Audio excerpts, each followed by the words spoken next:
Assalamualaikum warahmatullahi wabarakatuh. Ketemu lagi bersama saya Yos Manggung. Kali ini saya akan share tips dan rahasia bagaimana mengatasi kendala atau kesulitan dalam mempelajari gitar, terutama bagi para pemula atau yang baru memulai belajar gitar. Karena memang banyak hal-hal yang perlu diperhatikan. Tapi sebelum itu, silakan klik tombol subscribe, like, dan nyalakan loncengnya untuk mendapatkan informasi yang edukatif dari saya. Untuk itu, saksikan terus video ini sampai selesai.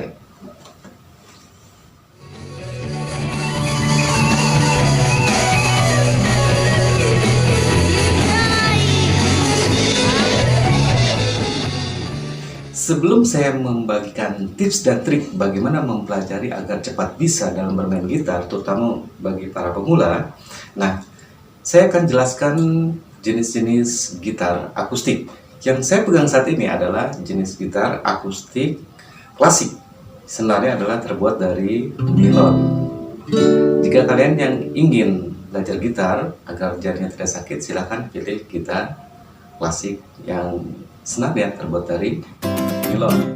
Yang kedua adalah gitar akustik yang senarnya dari string, yaitu semuanya terbuat dari kawat semua ya. Kalau yang terbiasa dengan gitar string atau gitar akustik yang senarnya string, silahkan.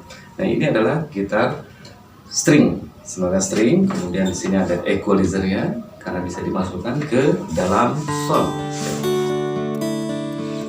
Saya akan berikan tips dan triknya bagaimana untuk bisa cepat mempelajari gitar, terutama bagi para pemula atau yang baru mau belajar gitar. Saya gunakan gitar akustik klasik, senarnya nilon. Yang pasti, yang banyak hal atau yang perlu kalian perhatikan dalam mempelajari gitar, yang pertama itu tentunya harus ada gitar. Kemudian yang kedua, yaitu posisi penempatan gitar. Jadi posisinya seperti ini. Di sini kebetulan ada lekukan ya. Ini gunanya untuk disimpan seperti ini. Posisinya seperti ini. Jadi kalian itu jangan sampai belajar gitar, terutama bagi para pemula itu jangan sampai belajar gitarnya seperti ini. Ini posisi yang salah seperti ini, ataupun seperti begini, ini salah. Apalagi sambil tiduran, ataupun seperti ini. Ini salah besar. Kemudian pergelangan tangannya juga berpengaruh. Yang kedua itu masalah pergelangan tangan. Jadi pergelangan tangannya pengaruh. Ini posisi gitar jangan terlalu jauh seperti ini juga salah. Jadi seperti ini. Ya, pergelangan tangannya didorong ke depan. Nah, sini. Nah, ada hal yang paling penting sekali dalam mempelajari gitar. Terkadang banyak orang merasa frustasi ketika belajar gitar karena merasa dirinya, wah jarinya pendek, wah jarinya seperti ini, wah seperti ini dan seperti ini, sehingga mereka frustasi untuk mempelajari gitar. Dimana proses untuk bisa belajar itu pasti kita harus ada pengorbanan. Nah, di sini yang terpenting adalah bahwa untuk bisa belajar gitar, yang paling penting adalah ini. Kenapa saya bilang ini? Jempol ini sangat berperan penting sekali. Sangat berperan penting dalam membentuk chord-chord di gitar. Jadi kalau jempolnya seperti ini, posisinya betul, posisinya yaitu jempolnya seperti ini, tidak melebar seperti ini. Posisinya seperti ini, biar apa? Biar nantinya di jari-jarinya itu mempunyai kekuatan dalam menekan chord. Jadi jempolnya harus seperti ini, jangan seperti ini. Ya, harusnya seperti ini. Kalau kalian jempolnya seperti ini, sampai kapanpun tidak akan memperoleh nada yang jelas karena powernya berkurang, karena powernya ini semua berada di jempol. Jadi posisi jempol yang bagus adalah seperti ini. Jadi fleksibel, disesuaikan. Jangan sampai seperti ini. Kenapa? Kalau posisi jempol seperti ini, jari-jari susah untuk mekar. Disinilah penyebabnya banyak orang frustasi dalam bermain gitar. Jika jempol seperti ini susah untuk berkembang. Posisi jempolnya seperti ini. Nah, posisinya akan mudah berkembang. Jadi yang perlu diperhatikan yang utama adalah posisi duduk. Seperti apa cara bermain gitar? Posisinya seperti ini. Kemudian yang keduanya adalah posisi jempol. posisi jempol ini harus diperhatikan. Karena apa?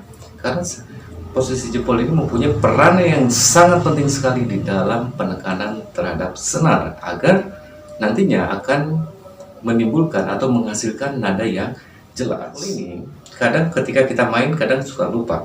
Dia akan kembali seperti ini ya, akan kembali melebar. Nah, itu harus dilihat dulu agar apa? Agar nantinya jangkauan bermain chordnya bisa didapatkan ya, bisa lebih luas lagi jarinya gitu. Yang ketiga ya, sekarang yang ketiga itu bahwa gitar itu jari-jarinya harus seperti ini. Jadi akan menekuk. Jadi yang terkena adalah ujungnya. Jadi bukan di bawah ini, tapi ujungnya. Awal-awal memang sakit, tapi setelah 3 hari kalian akan merasa baal ya. Kalau dalam bahasa Sundanya itu baal, kan kebal ya. Posisinya jadi senar itu terkena ini ya, ujung-ujung jari. Kalau kena seperti ini itu adalah permainan gitar bass. Kenapa? Posisinya disebutnya tidur ya, tidur. Kenapa disebut tidur? Karena gitar bass itu memang senarnya besar-besar, tidak mungkin kita hanya menggunakan ujung ini saja ya. Jadi itu yang harus kalian perhatikan. Jempol dan jempol itu diperhatikan. Posisinya adalah fleksibel, berdiri ya, berdiri. Jadi menyesuaikan. Kemudian pergelangan tangannya dia agak kedepankan, jadi tidak lurus begini saja, dia harus fleksibel bergeraknya ya.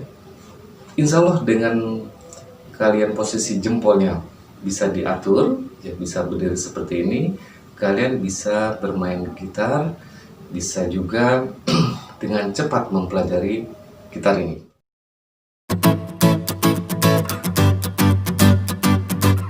Dasar yang harus kalian pelajari dan hafalkan, yang pertama adalah akord mayor seperti C, D, E, F, G, A, B. Nah, karena tujuannya adalah bagaimana kalian bisa bermain gitar dalam waktu singkat, maka untuk minornya saya memberikan 3 chord saja yang sering ada dalam lagu, yaitu E minor, A minor, kemudian D minor. Yang dibatasi dengan besi-besi seperti ini disebutnya adalah fret atau kita sebut kotak, agar mudah mempelajari dan menghafal akord-akord dasar. Nah, akord dasar mayor yaitu yang pertama adalah C. C itu jari telunjuk di senar 2 fret 1, kemudian jari tengah di senar 4 fret 2, kemudian jari manis di senar 5 fret 3. Digenjreng mulai dari senar 5 ke bawah. Kemudian akord D, jari tengah di senar 1 fret 2, kemudian jari telunjuk di senar 3 fret 2, kemudian jari manis di senar 2 fret 3. Digenjreng mulai dari senar 4. Kemudian akord E, jari tengah di senar 5 fret 2, kemudian jari manis di senar 4 fret 2, kemudian jari telunjuk di senar 3 fret 1. Digenjreng mulai dari senar 6 ke bawah. Kemudian akord F, jari telunjuk di senar 2 fret 1, kemudian jari tengah di senar 3 fret 2, kemudian jari manis di senar 4 fret 3. Digenjreng mulai dari senar 4. Kemudian akord G itu jari manis di senar 6 fret 3, kemudian jari tengah di senar 5 fret 2, kemudian jari kelingking di senar 1 fret 3. Digenjreng mulai dari senar 6 ke bawah. Kemudian untuk akord A, yaitu jari telunjuk di senar 4 fret 2, kemudian jari tengah di senar 3 fret 2, kemudian jari manis di senar 2 fret 2. Digenjreng mulai dari senar 5 ke bawah. Untuk akord B mayor, jari telunjuk di senar 1 fret 2, kemudian jari kelingking di senar 2 fret 4, kemudian jari manis di senar 3 fret 4, kemudian jari tengah di senar 4 fret 4. Digenjreng mulai dari senar 4 ke bawah.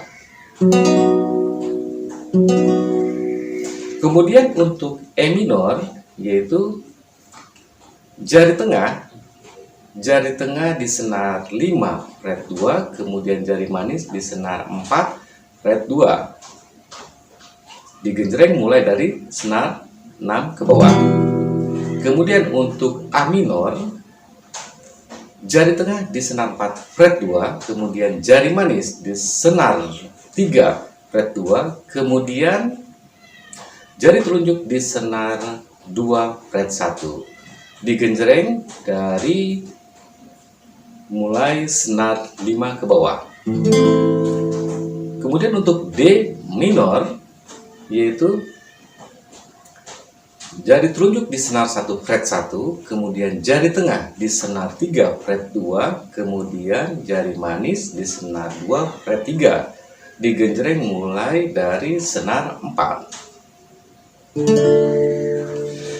Demikian informasi tentang akord-akord dasar, kemudian juga bagaimana cara mengatasi kendala-kendala atau kesulitan yang dihadapi oleh para pemula yang ingin belajar gitar. Mudah-mudahan bermanfaat bagi kita semua. Terima kasih. Assalamualaikum warahmatullahi wabarakatuh.